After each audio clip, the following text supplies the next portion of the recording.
everybody, and welcome to Everything Vaguely Paranormal. I'm Shelley Pruitt, and my partners in the paranormal, Mr. Blake Smith and Mr. Ryan Roberts. Good evening, gentlemen. What's up? Good evening. Oh, fresh off a weekend at Old Park. I actually went to 4 days at Old Park. That's always fun. Lots of excitement there. How about you guys? Same as you. We just you'll have to hear all about it in the pre-broadcast. We told you all about it over there. 6,742 staples were pulled. No, I'm just kidding. I didn't keep count. Who are we kidding? Jesus Christ. I had a boring weekend and had to work. So y'all had all the fun this weekend. So we did. Well, we're the exciting ones. Hi. Lots of exciting experiences. Well, but tonight, you guys, we have a guest that is also a paranormal investigator. And we met her at Broadhead whenever we went up there. And I love the way she investigates. She started out as a skeptic and she became a believer after investigating at Broadhead Manor. And she was a model for the Ford Modeling Agency. She's an actress, an executive producer, and of course, paranormal investigator, which that's always my favorite, part of someone's story. You've seen her on the 1% Club, on Lost, on Westworld, and on The Righteous Gemstones, along with a lot of other appearances on other shows. And she's currently working on her new project, which is what she's coming on tonight, to not only talk paranormal investigating, but about her new movie that she is making called Surviving Ben. So we'll let her tell you all about that. But our guest tonight, I'm so happy that she's here. Please welcome Beth Goodman. Hey, Beth. How are you? How are you, Diva? What's up? Oh, Diva, let me tell you, I am great. And I so appreciate, I have to put my glasses on because I can't see you. That's fine. Have me on tonight. It's a pleasure. And I saw you all, I think 2 weeks ago in Yes. Pittsburgh, but I have not talked to you since. So good to see you again. Nice to see you again too. So let's get started right off the bat, because the paranormal, of course, is my favorite aspect of this.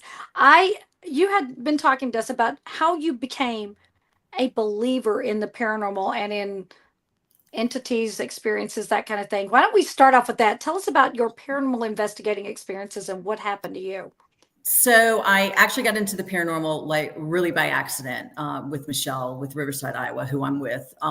And so I kind of fell in love with it that first time. And so I would always like ask, can I come to the next one? And so they were like, yeah, come. So did a few, went to Broadhead one of the times you guys weren't there. And Brittany and Laura and myself were walking. I think it was on the third floor where I guess the schoolrooms were. And I'm going through the threshold of this room, and all of a sudden I get like pounded into my chest, into my rib, and I'm like, whoa. Yeah, I was like, they're like, are you sure it wasn't gas? And I'm like, I'm pretty sure. So I was a believer at that point, and since then I have witnessed amazing things. So when that happened, did you ask like a particular question, or did you were just walking through the threshold and it just nailed you? We were just, honestly, we were just walking through it to go just to, look in the room, because we hadn't started investigating yet. So we weren't even investigating. And the minute we walked through, I was in the middle and it went boom, like, you can't come in here. Wow. Yeah. Nope, it was that chimichanga coming back to fight her that she had at dinner. I think we did have Mexican before, so that's why they asked that question. So I was like, I'm in. Yeah. So have you had experiences your whole life, or was that legitimately your first true paranormal experiences? Like, have you had deja vu, dreams, any premonitions? Had you ever had anything like that beforehand? I had a few premonitions in my earlier years, but long time ago, and really had nothing since then. So this really was like brand new to me. And what Brittany and Michelle and you all do, because I don't see, but I can feel and I hear, it's amazing. I mean, it's just amazing what they can tell me. Hey, this is what we're looking at. And then I will see pictures or I'll see a video, and you'll see that image, and it's like, whoa, that's, yeah. And you are doing your best to to recruit other actors and actresses into the paranormal. I understand that you're setting up something to bring someone in. Do you want to tell about that? Sure. So Robert Carradine, who's actually directing my movie and also playing my father, we're gonna have to age him up a little bit. So he's interested, and then Christopher Atkins, who's playing my husband, my character's husband, is very much into the paranormal. So we are going to do a private event coming in October. So yeah, so I'm trying to see whoever else I can get to come do that. But yeah, they love it. That's killer. I mean, do you run into other actors and people out in Hollywood that are really, really into this sort of thing? You know what? If I talk about it, obviously people will kind of come out and go, oh, you know, I've always been interested in that. And, but yeah, people are kind of like, and you guys know this, is that, you know, I know that people have called me a demon hunter. And I'm like, that is like so far from the truth. What we do is so far from that, but that's what they think automatically. So absolutely. Yeah. Well, so if you're listening to this, if it comes across your ears, she's calling for y'all to come out. So come on. And let me tell you, Brittany, you guys know Brittany. Oh yeah. Yeah, she like come for me, you know, and you know, but then when it does come for her and Michelle, they're like, ah! It's so funny. But we all do that. That's me. So that's me. It's pretty funny. Well, so I know that you like being an actress. Like I know you're on the East Coast a lot and you're on the West Coast a lot. How in the world did you get involved with a team in Iowa? Okay, well that's a good story. So I wrote a horror film, and I had met somebody on Facebook that I asked if he would read the script, and he goes, "Yeah." He goes, "Would you mind if I could send it to my partner?" Well, the partner was Michelle, unbeknownst to me. So she read the script and loved it, and said, "Hey, we're doing Wilson Castle, and we were trying to do like a pilot thing," and she goes, "I'd love for you to come and see what we do," and I'm like. I got on a plane, then I had to get on a little puddle jumper. And I'm like, what am I doing? I was like, I'm going to die on this plane. But I fell in love with it. We were there 4 days. They lost my luggage. I had to wear the same. No. Oh, it was horrible. But anyway. You had to wear the same clothes, but for filming continuity, that was fine. Well, I wasn't in it. I was just observing. And the things that I saw at Wilson Castle, I was just like, it blew me away. So Michelle and I just really bonded in that time. And, you know, they're like my family now. I mean, it's like, yeah, it's like everything I can do, I do. Michelle Roos and Brittany Bickett. And if you didn't know their last names, they are very in the paranormal. Those of you who are friends with Larry Eisler know him. They go around with Larry Eisler a lot, who coincidentally will be on the show next week. He's awesome. Larry is the best. Yes, just absolutely adore him. And they are a very good team to be with. They are, you know, they don't cry demon. They are very good at seeing and validating their own evidence, which is a big deal to us. And I'm sure you too. It's like we don't want anything to come up that can be called into question. You know, and they do a lot of their own debunking, which is that's a good group to be with. Right. Good job. Okay.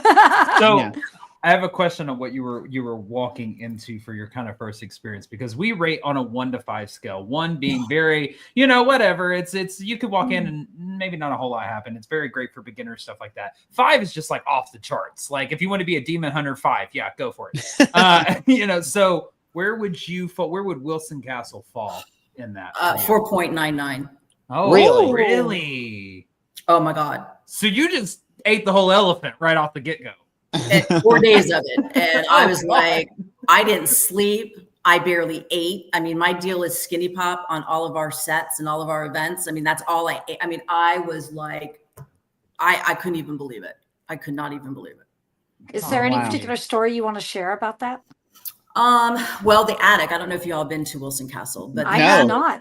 Okay. You guys got to go. Okay. So the attic is very, very, active. So, we went up there, and when we first went up there, it was a girl that was with us, and all of a sudden she just like froze in front of this, you know, doorway. And I'm like, you know, are you okay? And she wouldn't answer me. So Brittany comes up, and Michelle, and it's like, they could see, and I could kind of see, but it was this big lurking figure that was inside of this huge room, that later to find out, he came through a portal. He had nothing to do with the house itself, and ended up being a serial killer. Holy crap. And he was saying names, and we did end up finding that those names, only first names, were part of were some girls that were killed by this guy. So that was like the first thing. And then we did the Estes method, and was off the chain. I mean, it was crazy, the things that, we asked and what was coming out. So yeah, it was a combination of a lot of things. Michelle we were kind of like going to bed for the night, or like we were sleeping on couches, and Michelle kept seeing these things, and we're like, Michelle, you're just tired, whatever. And then all of a sudden she thought it was fairies. And I thought fairies were like Tinkerbell fairies, right? And so and all of a sudden I saw this big green light like shoot through. There was a pool table across from me and just kept going back and forth. And I'm like, oh my God. Yeah, I didn't sleep for 4 days. So yeah, that is amazing place. I was really curious because I got asked by another person that is close to Wilson Castle if I wanted to pair up with her and do an event there. And I was like, the history alone is amazing of this house. Yeah. The house is amazing. It is amazingly beautiful. And it's just, it's not like you would picture a castle, right. But it is very, it is huge. But it's worth it. I will tell you, the trip is worth it. Now, what serial killer resides there that you were talking about? He was in a portal. He came through a portal, so we don't know if he just happened to come through when we were there. But from what we understand, that had nothing to do with the history of the house. Okay. So we think that attic was a portal. We had some stuff come through the bathroom that was right next to that. Stuff started falling off the wall. I mean, it just like fell. And there was no rhyme or reason to it. And we tried to debunk it, right? We're trying to it's, plaster that's just, no, it just, and it fell on someone's head. I mean, it was crazy. Now, when you left, did you have any repercussions from being in the house? No, I've never, ever had brought home anything. And we always say, spirits, you cannot come with us, and thank God, knock on wood, I've never had an issue with that. Well, that's how good. about the paranormal hangover? Have you experienced that? Where God. You're off for a couple of days or 48 hours, Longer than that. I mean, it takes me a good week to get over an event, especially when we don't sleep, we investigate, right? And it's like, it's drains your energy. It's all your emotions when you investigate. It's definitely a hangover. For sure. Yeah, but I love it. And you keep going back. I love it. Well, about how long does it take you to get over one? I would say for me, because I travel, so I go with them. So I'm flying either to the West Coast or the East Coast. So for me, I get a little jet lag. I would say a good 3 or 4 days. Oh, okay. Yeah. So about average. About average for everybody. I mean, I'll tell you, Wilson Castle, I got to tell you that my mother had just died. And I had already arranged to go. And my mother had died, I think, a couple of weeks before that event. So I was already emotionally drained from that because she died unexpectedly. So it was, that was a combination. But it still would have given me a major hangover without that. So.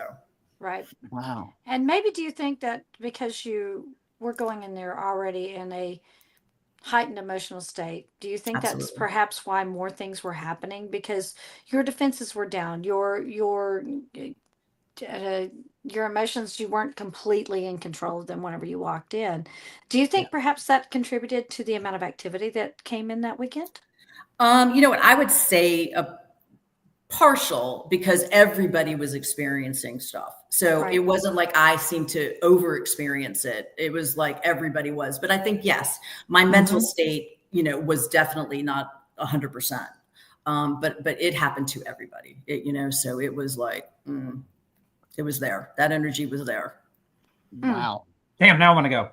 I want to go too. Blake, you have to go. You guys really go do. It's a tough flight because of the little puddle jumper thing. Yeah. But it was worth it. It was worth it. And it's up in the Northeast, right? It's in Vermont, and it's beautiful. Okay. It is just beautiful. So if you've never been to Vermont, it was worth just to even see Vermont. So it was like a double. Well, me and Monique that does Wilson Castle a lot. She and I had been talking, and we kind of kicked an idea around to do an event together up there. Awesome. And so I was just curious. You said Wilson Castle. I was like, on a scale of 1 to 5. He's got to get all the details. Do y'all know David Childers? Yeah. So David, they go up there a lot because they're kind of near Wilson Castle. And David, I asked him the first time I met him, and I said, because he's a debunker, right? I said, what do you think? He goes, I can't debunk any of it. Wow. Oh, wow. Like, okay. Yeah. And he will try. Absolutely. Yeah. Yeah. We got to hang out with David and Alora at the Paranormal Rockdown, and we got to spend some time with them. And he will look at everything, and I respect that. Yeah. Me too. Don't let me put something out there and make me look stupid later. I mean, if you can figure it out, figure it out. And I was begging for him to debunk it. Like, I am like begging him. And he's like, I can't, Beth. He goes, everything that has happened is truly happened. And I'm like, okay, I'm in, I'm sold. So Wow. I'm down for that. I'm in now. yeah. So now I kind of want to move on, because you've talked to me about this, and this is your passion project right now, what you're currently working on. And I'm going to let you tell the story about it and everything. But I was very touched and moved, and very much respect your reason for doing this film. It's addressing things that not a lot of people will openly address or are comfortable talking about. And that's your current project that you're working on, called Surviving Ben. And this is a movie you're working on funding, and the script is already written. So tell us a little bit about, I guess the question is why. Oh, why? Wow, that's a big question. So just briefly, my brother was diagnosed with bipolar when he was 23. It was 1976, maybe, and it wasn't even called bipolar. It was manic at that point. They'd misdiagnosed him as schizophrenic, and had put him on these, mood-altering drugs that kind of like made him into a zombie. And I was 15 now when all this went down. So I was 15 years old, and my dad was like, where my brother was, he's like, we got to go, because all it was doing was just making Harold into literally a zombie. So we ended up getting him diagnosed correctly, and he was put on lithium. And then for 40 years, he got a law degree. He he owned a business. He got a master's degree. I mean, my brother was brilliant. And never really had any issue. I mean, he was great, and got married and got divorced, whatever. And during COVID, well, let me back up. So, my father passed away in 2014, and my brother and I were extremely close to my father. And I think that's when Harold started getting depressed, not to be concerned depressed, but just we missed him. And obviously I thought, well, he misses our dad. So, to jumpstart to COVID, it was during COVID, and my brother didn't want to be a lawyer anymore. He just was like, I don't need the stress. And I was like, yeah, you don't. He doesn't need stress. People with mental or bipolar, stress is not good for you. Okay. Right. And I know that's unavoidable obviously a lot of times, but so he ended up like working in a furniture store, and it was just, easy. It was, but they had to let him go because it was COVID. And then at that point, his lithium can damage kidneys. That's one of the really bad side effects of lithium. So he said, Beth, they want to take me off lithium and put me on something else. And I'm in LA at this point, and I was living here, and I was like, I got a bad feeling about that, because I know when you change drugs, they can cause suicidal, right. ideology, right? Ideation, yeah, exactly. So he started like hallucinating some stuff. He thought like the dishwasher detergent, he was ingesting it. And, I'm thinking, okay, he's just, going through some issues, and I would get him off the cliff like 5 times a day, not really thinking my brother would ever do anything. I mean, I just think my brother, and I hate to say it, didn't have the guts to do it. I'll be honest. And a month before he died, he called me and he said, I just want you to know, I put a gun to my head. And I go, why would you do that? He's like, he goes, I don't know, Beth. He goes, I would never do anything. I would never do this to you. I would never hurt you. And I'm like, do I need to come get your guns and get everything out of the house? But he'll just go get another gun. I mean, that's not even a realistic thing. Right. So I was very cautious at that point, but still, he would never leave me. And then I had gone to Malibu for dinner, and I got a very nice text from him on Facebook, which he never does. He'll like stuff. It was a modeling picture I'd just done. And he said, you know what? You're the best sister anyone could ask for. I love you. I know you're going to do well this time. And I sat across from my then husband, and I said, something's wrong. He's like, he's just being nice, Beth. It's 3 hours ahead. It's late. And I said, yeah, you're right. And the next day, couldn't get him, and he had shot himself in the head.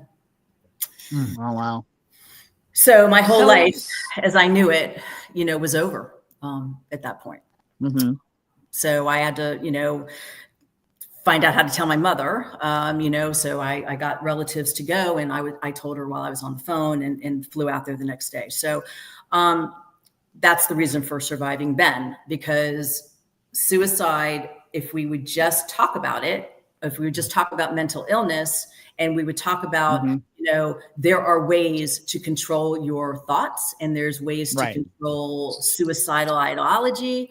If you just tell us that you're in a bad place, dark place. And as I say, my brother, I died that day my brother died, because that Beth was gone. I was gone. And so Surviving Ben is really what it does to the family. So if someone is thinking about it and really thinking about suicide, this movie to watch will see, I'm going to kill my mother. I'm going to kill my brother, my sister, because their lives are over as they knew it, and the guilt that we go through, and I know that I still go through. Why didn't I call that night? Maybe if I called, I could have stopped him, but my friends, everybody says, he could have done it the next night. And yeah, he could have, but I could have stopped it that night. Right. So that's what this movie's about. And I've gotten such great reviews on the script. And that's why Robert Carradine and Christopher Atkins, they read it and instantaneously were like, I got to be a part of this because it's an epidemic, and we need to do it. So if for someone who's never experienced that sort of thing in their life, what is the next step for someone on the road to healing from something like that? Well, obviously, if somebody's suicidal, and believe me, a lot of people say, I want to kill myself. And I've learned, and not always, but people that do express that they want to kill themselves usually don't. It's the ones that don't say it. And the ones that you don't think have any problems, right? They're laughing, they're smiling, they had dinner with you the night before, right?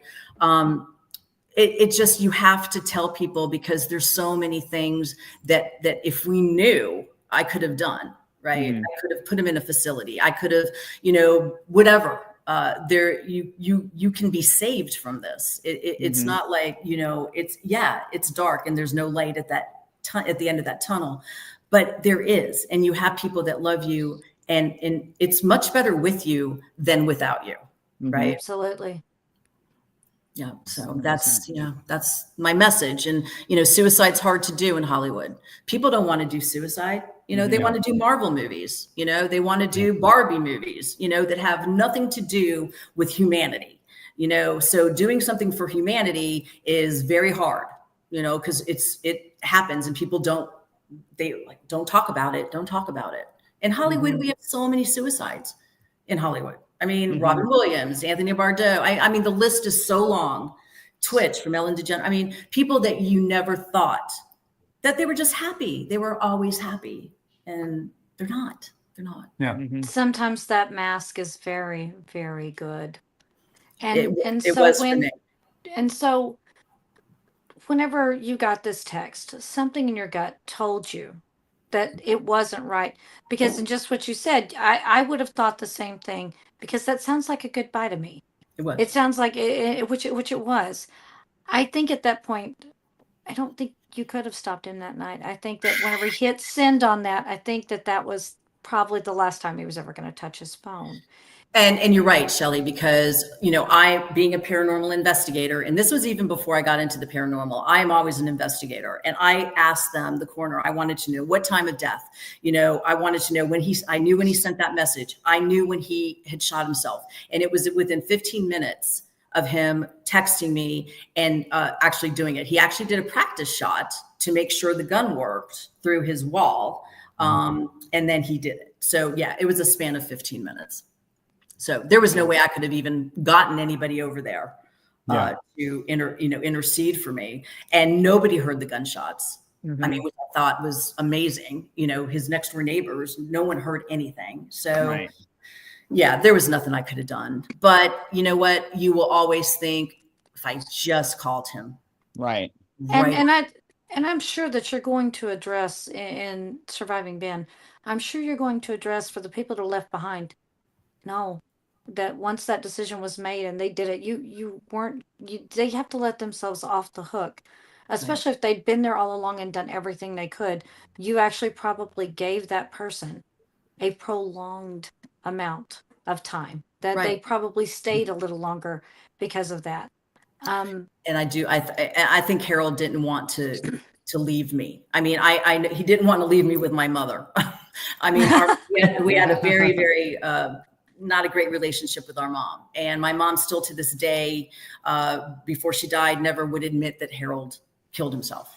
It's in the movie, it's like, oh, he had a heart attack, or, he died from cancer, or it was a car accident, anything but suicide, because it would ruin her reputation. Right. And that's the other aspect of suicide. Don't tell anybody, because then they'll think we're all crazy. So it's, do you think perhaps that was her coping mechanism? Oh, for sure. That she couldn't say suicide because in that sense, maybe she felt as if it was partially her fault too, because she wasn't there, because the relationship might have been contentious. Do you think that might have been her way to take away any kind of fault or blame that she was placing on herself by saying, oh, it was a heart attack. It wasn't, so it was a heart attack or something like that? Absolutely. My brother had tried to commit suicide two to three times back when he was diagnosed. So we thought we had lost him a long time ago. And I look back now and 4 years later, I'm like, I'm so grateful for the time I had I'm 8 years younger. I had, 55 years with him, and I'm blessed, because I could have lost him at 15. And so I'm blessed for that, but it doesn't take away the fact that my mother, I have nobody now. My brother was my best friend. He was my everything. And I don't want anyone to go through this, because I'm going to tell you, it is a challenge every day. Challenge every day. And I wouldn't wish this on my worst enemy. And I mean that, because it's like, I don't know who I am anymore, because of not having him. Right. So yeah, but I'm blessed that I had him for that long. Right. So I guess I have to get, what's the bright in the sky, the star, that, I can look at and go, thank you, God, for giving him to me for this long and having him go through all sorts of things in my life. And I'm grateful that he was there. Just the one thing he wasn't there for was his own suicide that I had to get through. But right. I'm here and I fight every day. I fight every day to try to be here. And this is my mission. And I won't stop until this movie is made. And I can save one life, then I've saved the world. Right. That's right. So sorry. No, you're fine. No, absolutely. This is how passionate you are about this and and for people that have survived their own Ben. I think it's going to make a big difference. I think that it's maybe we'll let them exhale, almost like it's going to let you exhale once this is done. You'll have felt like you maybe have memorialized him and helped someone else in the most honorable, honest way that you can. And thank you for that, because you're right. This is something that not a lot of people want to talk about. It's scary. He probably hates me for doing it. I've made his life public, right? I've made our life public. But you know what? If he does, I hope he forgives me. But I couldn't save him.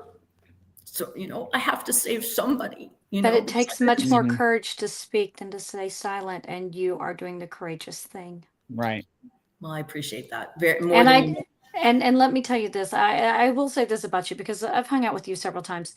And this is something I've noticed about you, that you make a point when you're around people to be present.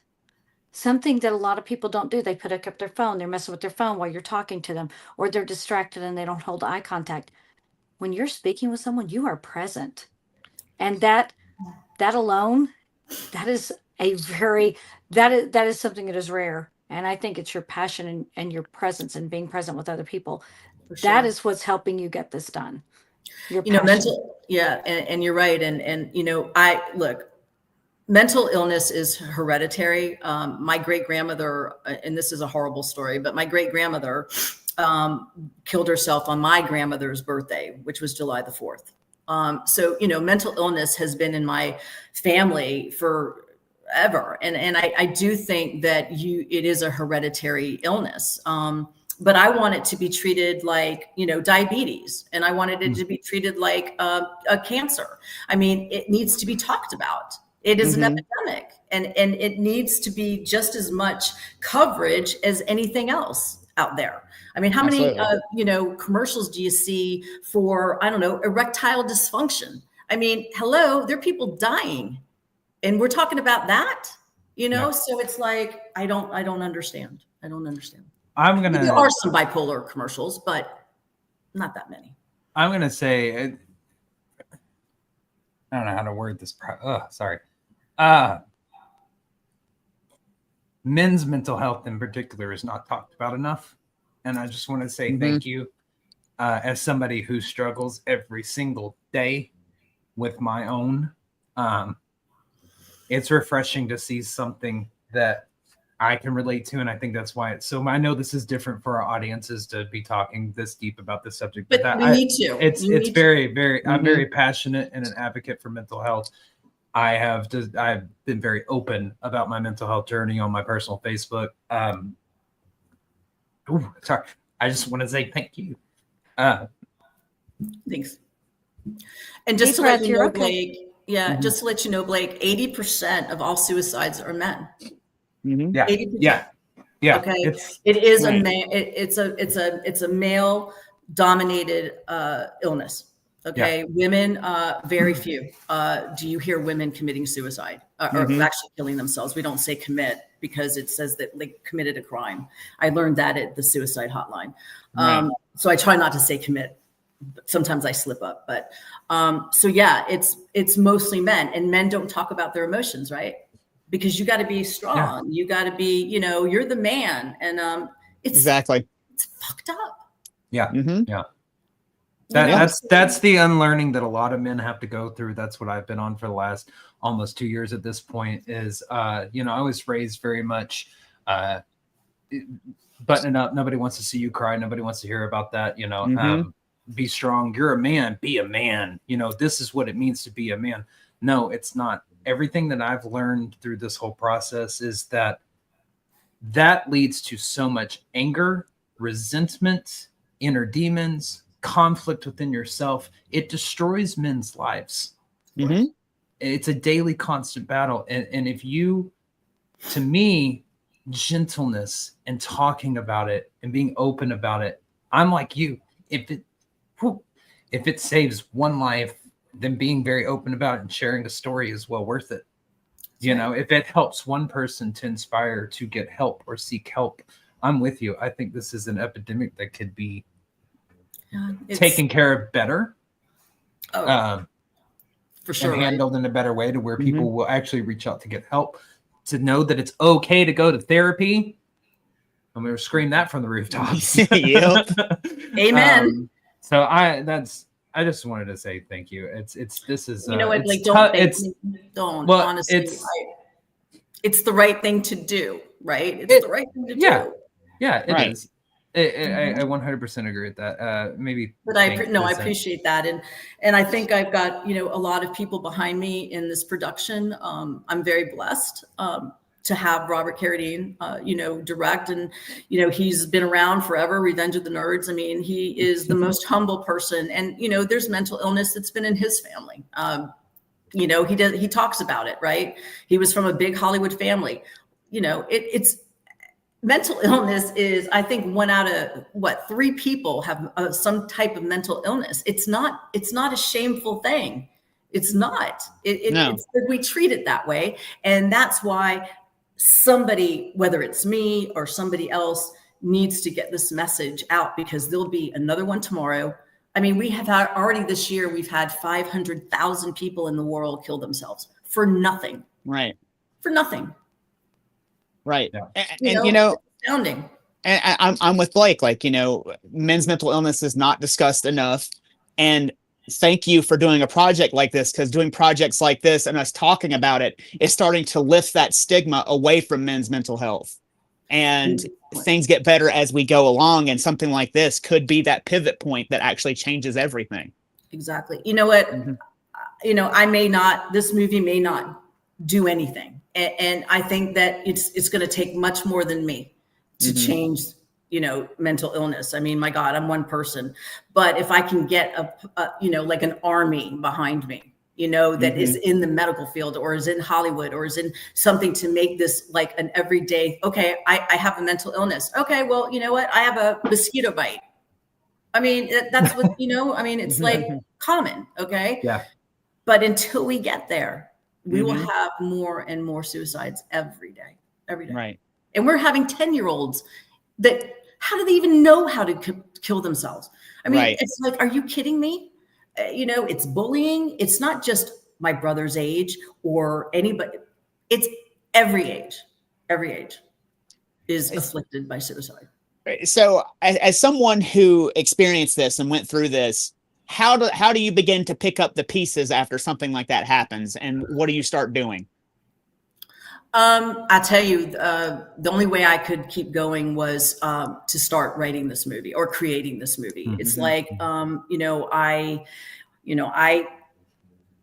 it was hard. I mean, my marriage suffered. My relationship with her suffered. I lost friends during this time. I mean, it was really, really a dark, dark time.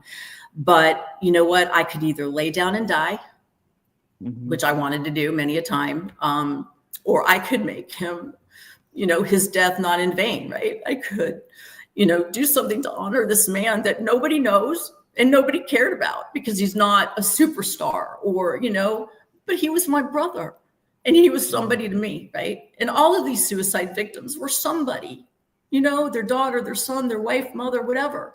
They were somebody.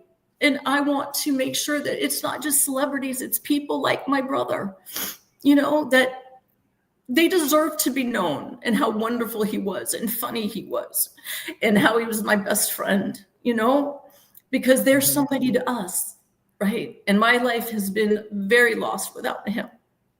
But you know what? I could either die or I can carry on this memory and others' memory as well. That's how I do it every day. Every day. So as a paranormal investigator and having gone through this, have you noticed any signs or anything from your brother from the other side that has let you know, hey, I am here, I'm okay? Yeah, or thank you even for telling my story. Have you noticed any, or has he tried to make contact? So I was at Jim Jones Temple. I don't know if you all had been there yet in Indiana. And we were in this conference room and we set up some equipment, necrophonics, some other stuff. And all of a sudden I hear this voice that was my brother. And he goes, "Hi, Beth." And I'm like, and Michelle and Brittany were with me. And I was, I'm like shocked, first of all. And my brother's best friend, who actually went and found my brother, had died a week prior, and his funeral was that morning. And this was in the afternoon. And he goes, "Mike is with me." And that was his name. Oh, wow. Awesome. Wow. And then my mother came through. My name's Beth Hope, and nobody calls me that. And my mother came through and said, "Hi, Beth Hope." And I'm like, whoa. I mean, but I've had little things, not much. I wear 222. I don't know if y'all can see, but my brother and I, that was our number. And every time we would either be with each other or apart, we would always see the number 222. So this number is very, very important to me. And that also came up in that room as well. So yeah, I think he's proud. I think that he would want to save somebody, right, with his story. And I think that he's proud that I'm able to tell it, and not be ashamed that my brother, was mentally ill, and died. I'm not ashamed of him. I am so proud of him, that he lasted as long as he did. And he's my hero. He's absolutely my hero. Wow. I'm sorry. So truly, don't apologize at all. Don't apologize at all. There truly is something amazing about when you're so close to somebody and they leave this world, regardless of how they left this world. that when those signs of validation from the other side, there's a little bit of healing that happens every single time that comes through. So I am glad that he was able to give that to you. I think that that's absolutely amazing. And I think he is proud. I think he is proud. He, for me, it's one of those things that unfortunately I just have a belief that if somebody is at that point in their life and they choose to end their own life, I think when they get to the other side, they do realize that unfortunately it was a mistake. And then I think they try to spend some time trying to reach out to the other people that are still on this side going, hey, I am okay. Because it does leave people on this side completely just shattered. Because they not only take their life, but they take the people that are still here's life with them. Right. And that's the message, right? That's the message of surviving Ben is like, it's my brother's gone, but the effect that it has in the immediate family is I should have just jumped in that coffin with him that day because I died that day. Yeah. And this person you see now was not the person before he died. For whatever reason, I have changed so much and in some good ways and some bad ways. I don't put up with a lot of stuff from people anymore like I used to. Life is precious and we only have so much time on this earth. And I am not going to get bogged down with people's bullshit, so I have really gotten a lot of people out of my life because of Harold, Right. and, so, like I said, good, bad, doesn't matter. I am who I am today. And I hope that my brother's memory and all of the suicide victims that I personally know, which is a lot, unfortunately, too many, are going to be, in memorial in this movie as well. All their names are going to be on there because they were somebody. They were somebody. I think I'm sorry, I'm having a hard time not crying you're while I'm talking fine about this. Go ahead, Ryan. No, you go ahead, Shelley. What were you going to say? Go ahead. Okay. I was going to say, Shelley needs a break. Go ahead, Ryan. I do think I've controlled myself till now. Okay. So I do think he is very proud of you for doing this. And I think he is with you way more than you know. And I think that since you've dipped your toe in this world, he's probably with you on every single thing that you do and is watching over you and is just absolutely just enamored with the life that you're living now. It's funny. I'm in this cowboy club and it's all the old cowboy stars. Like I'm in there with Chuck Connor's son. And then I'm in with a bunch of people that were in, like the Rifleman and I mean, it's like, and they're like old and my brother and like Jerry Mathers sits next to me. My brother is probably up there going, I cannot believe my sister is sitting next to the Beeve. I mean, it's like, that's what gets me through, right? Because I think about what would he think right now? I'm like, Harold, I sat next to the Beeve. He would be like, so I know he's with me and I know he's proud of me to carry on without any of my family now. They're all gone, but I have great friends and I'm very blessed for that. And I've got my paranormal family and I've got my friend family. And so I'm very blessed that Michelle and Brittany came into my life really kind of when I needed them the most. And it's been a great ride with them. And I hope to continue that ride as long as they'll let me, because I'm like the jokester of the group. So I love and both she of is, those y'all. ladies. She's extremely funny, y'all. I love both of those ladies. I told me and Brittany unfortunately have not gotten a chance to meet yet. I know. Told her, I was like, I need to meet you. We will make it happen. This pull to meet Brittany's you. awesome. And they're just the most amazing, loving people. And, it's, I can't really express my gratitude to them. Brittany's had me in her home many times and the kids have become her kids of like Mike. I mean, it's just been a blessing to be in the paranormal community. And I wish people understood that, we're not evil people. I mean, we are, just like Joe Blow next door. We just happen to, investigate for whatever our reasons are, whether it is to get people to the other side, to know their story. Why are you still here? What, that's the fascination for me. I don't go looking for evil. Sometimes it appears, that, and you deal with it. But most of it is, why can't you move to the other side? Or, what happened to you? Right. That's what's fascinating. Absolutely. So I do have to ask, since you've dipped your toe into the paranormal world, are you just dealing with spirits or are you in other aspects of the paranormal world as well? Right now it's mostly spirits. I mean, everything that I've done, I would like to go much deeper than that. But every investigation is so different. It's like, the histories of these places we investigate to me is like so amazing. I can't wait to know the history of this house. And some have been, I don't know if you've been to the Monroe House. That's another spot you all need to go to. But there's evil there. So, it's like you deal with evil and you deal with good, and you got to know how to get around that evil part, which Brittany and Michelle are amazing at, which then makes me feel better because I'm not so scared. But we've had some evil, and we are the kind of group, we talk about the evil spirits. It's not all Casper the Friendly Ghost. No. Right. But people, they want the paranormal. Oh, we just deal with good. No, we don't. And I can tell you, I have not dealt with all good. And it's scary. It's scary. Yeah. Mm-hmm. But, so that part of it is the fascination of the actual place, the events. Right.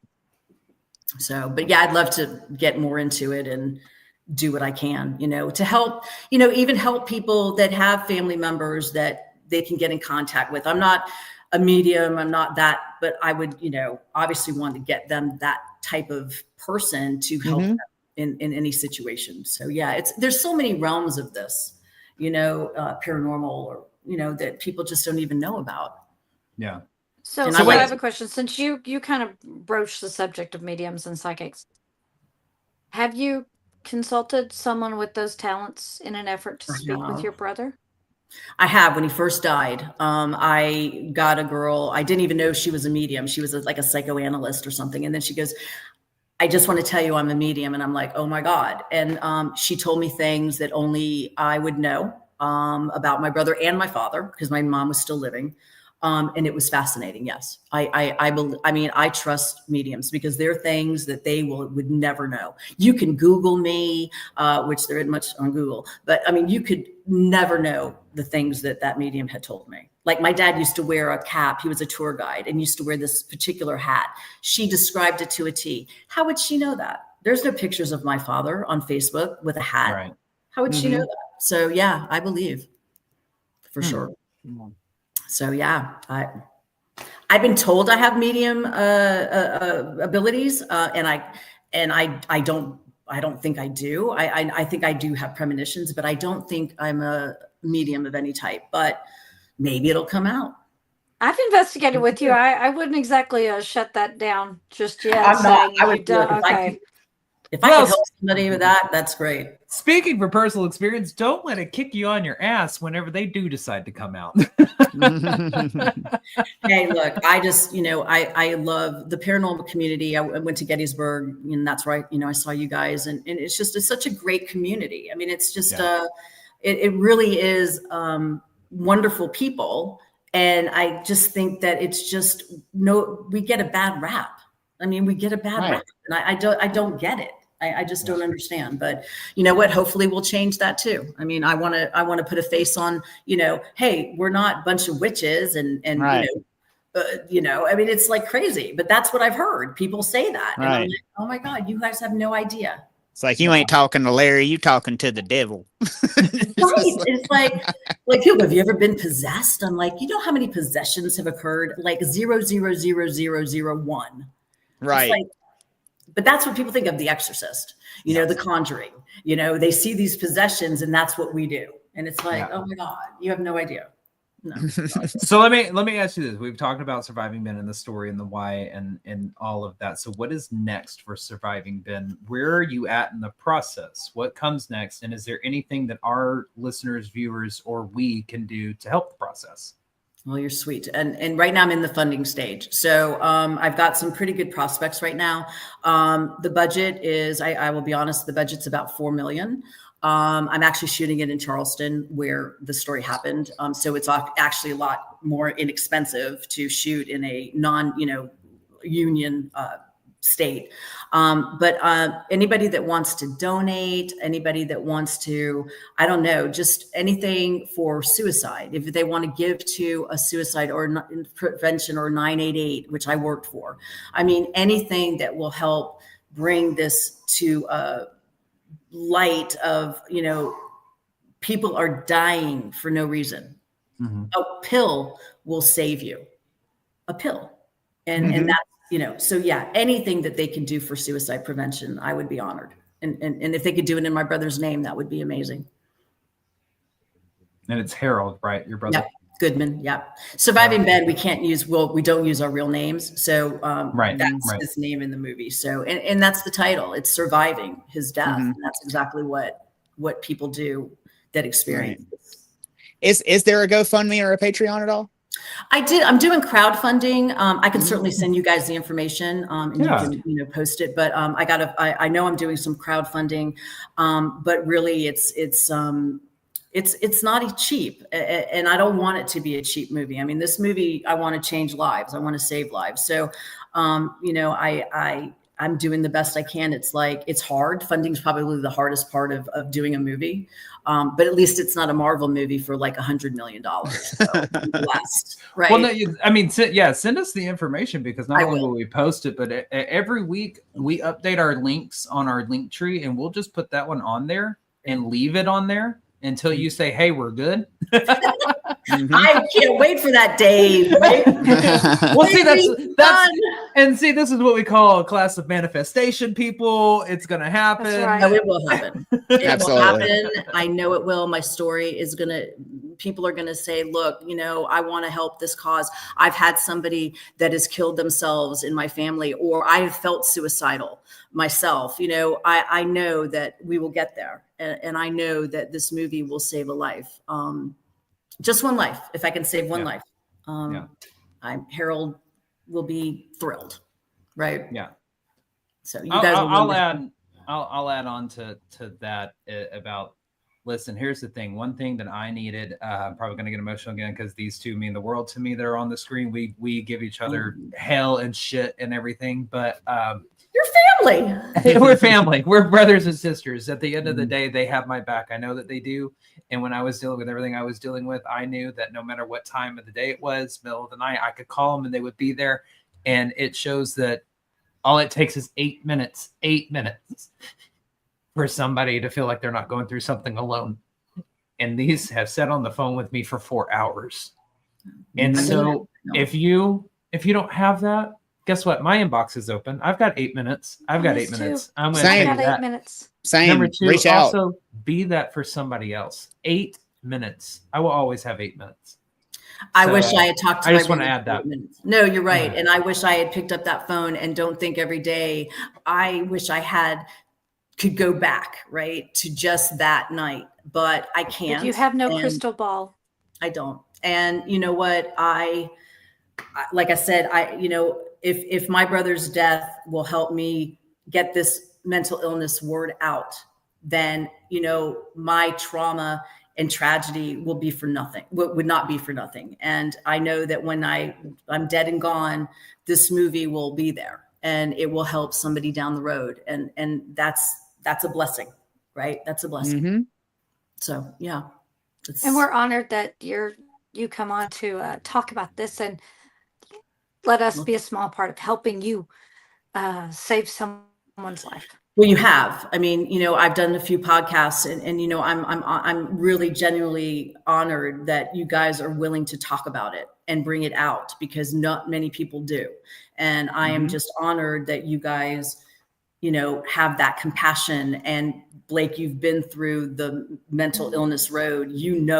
How tough it can be. And, I just appreciate you letting me come on and tell the story. Yeah, it's not all paranormal, but it does in a way help me in my paranormal, right? Yeah, because when spirits come through, I mean, I am so I'm just honored that they would even come through and want to talk to me. So, it all kind of goes together, and I was meant to do this. I was meant to do paranormal, and I was meant to tell this story. And, I thank God every day that he's let me do it.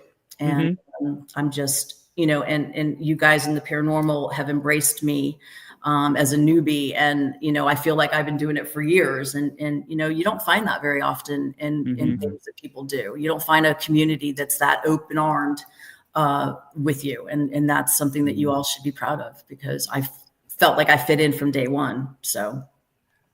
Of course. And now you're not going to be able to get rid of us. I don't want to get rid of you. You're already stuck with me. Bill and I have had a good time.